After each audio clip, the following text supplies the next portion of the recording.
Bonjour, comme tous citoyens, je pense qu'il est important qu'on soit dehors pour manifester notre mécontentement vis-à-vis du gouvernement. Il va de soi que je représente une partie de la population, je suis juste une simple citoyenne qui veut aussi défendre mes droits pour vivre et pour pouvoir, même je dirais, survivre. Donc je me dois d'être dehors aujourd'hui pour montrer que le peuple existe et qu'il a besoin d'être aidé. Oui, tout à fait. Je suis CGT à la base et j'ai eu le besoin aussi, je me suis retrouvée dans les groupes Gilets jaunes parce que de toute façon, que ce soit CGT ou Gilets jaunes, ce sont des citoyens. Ah ça non, je ne m'avance pas à m'engager là-dessus. Pour moi, je suis les deux, mais après, il est hors de question que je mêle la CGT aux Gilets jaunes et inverse. Ils feront ce qu'il faudra et ce qu'ils feront.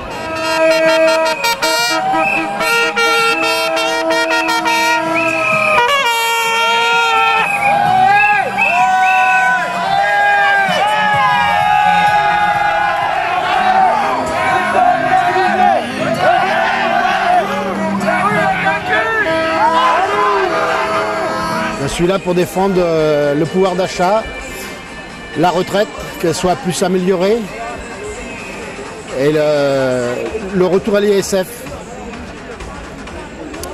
Et puis pour l'avenir des enfants et des petits-enfants. La retraite, elle est de 1 000 €. Vous faites convergence maintenant avec les syndicats? Pas du tout. Pas du tout. Pourquoi vous êtes là avec les CGT? Je suis venu parce que j'ai entendu parler qu'il y avait un rassemblement ici au centre du Mans, là, et je suis venu pour pouvoir défendre tout.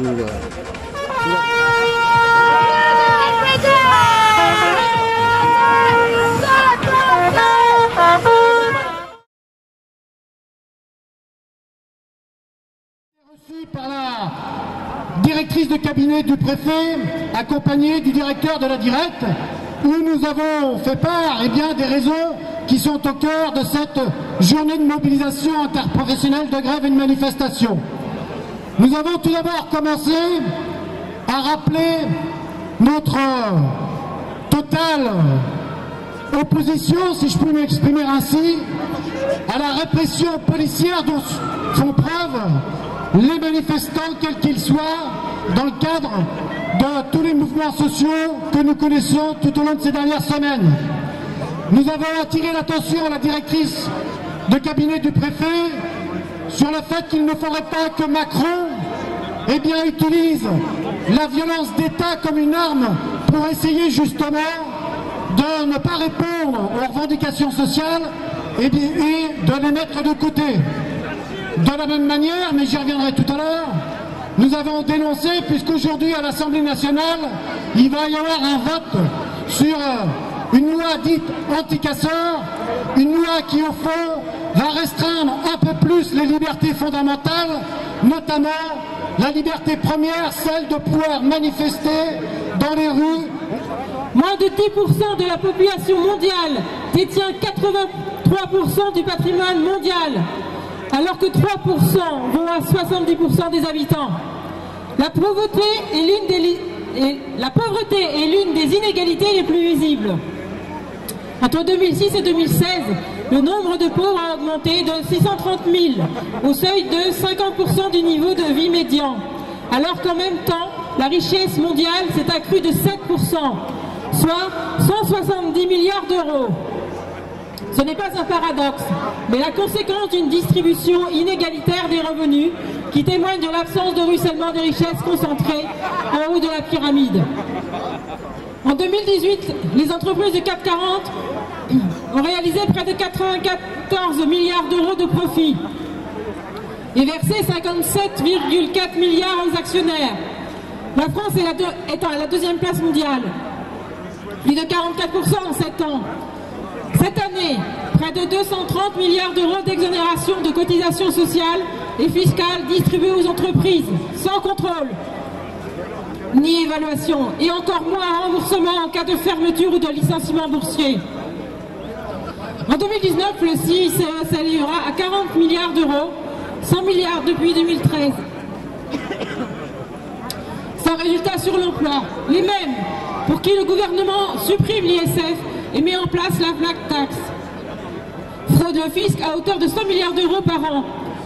Qui sont envoyés désormais à chaque manifestation pour frapper, gazer, mutiler et emprisonner.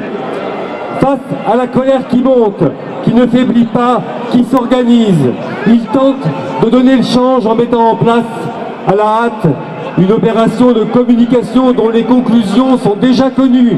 Ainsi, Macron, après avoir interdit les sujets qui fâchent, pose la question de savoir de quel service public on pourrait se passer quand partout les enquêtes et les mobilisations montrent qu'au contraire, la population réclame encore plus de services publics et de protection sociale.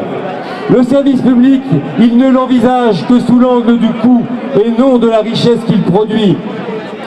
Dans l'éducation, les réformes en cours font le jeu du privé, qui bénéficie de toutes les régressions imposées au service public. Parcoursup a accéléré le mouvement de privatisation de l'enseignement supérieur à hauteur de 70%. Les communes devront désormais financer les maternelles du privé. La loi dite pour une école de la confiance, c'est une machine de guerre pour museler, contrôler les personnels et leur imposer des pratiques rétrogrades, les mettre en concurrence.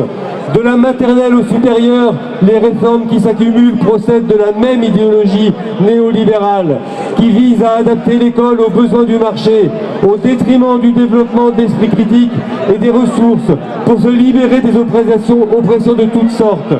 Les fermetures de classes et de postes rendent encore plus difficiles les conditions d'exercice du métier et fragilisent les territoires déjà fortement impactés par la crise sociale.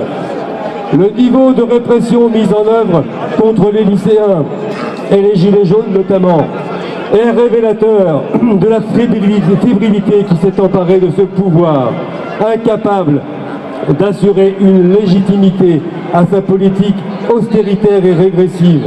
Macron, désormais, pour la grande majorité de la population, c'est le président des ultra-riches et le masque est définitivement tombé.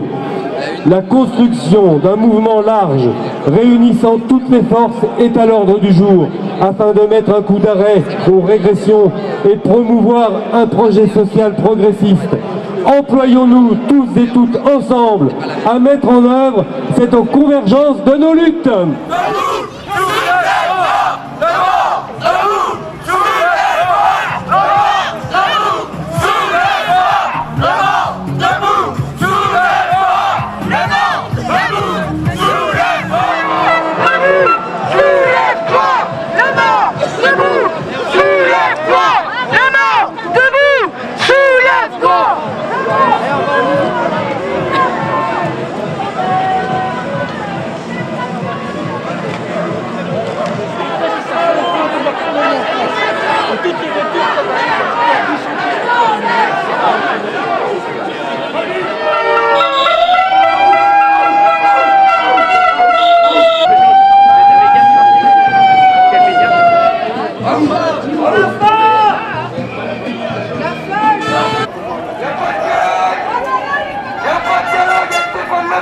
Il a supporté Macron.